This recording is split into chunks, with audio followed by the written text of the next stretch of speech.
Say you got it into your head, who knows why, but just say you got it into your head to smear somebody, to raise all sorts of damaging questions and nasty whispers about someone. How would you do it? I mean, where would you go for advice?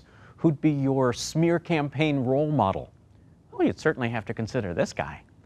After all, when it comes to throwing mud for fun and profit and political gain, who's better than Karl Rove? He's made a career out of it. You have to give him credit, that's what I say. I mean, you'd give credit to any man who found time to build a successful career while checking himself in and out of mental hospitals more than 30 times, wouldn't you? Not that I'm saying Karl Rove checked himself in and out of mental hospitals more than 30 times.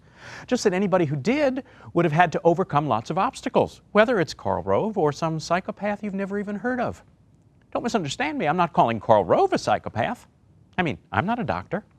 Besides, if somebody's able to go out there and convince people to hand over tens of millions, hundreds of millions of dollars to elect certain candidates, that's a real talent, even if practically every one of those candidates winds up losing.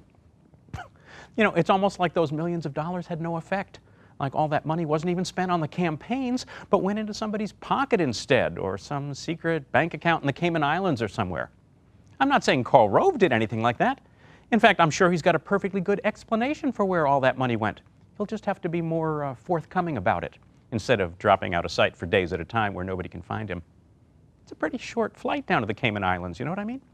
And if the next time he pops up in public, Karl Rove does, he happens to have a suntan, you know, the kind of suntan that's consistent with a place like the Cayman Islands, well, I'm sure he has an explanation for that too. Which is why you'll never hear me calling Karl Rove an embezzler or a psychopath. No, sir, not at all. Or even let it go. So, where were we? Right, say you wanted to smear somebody.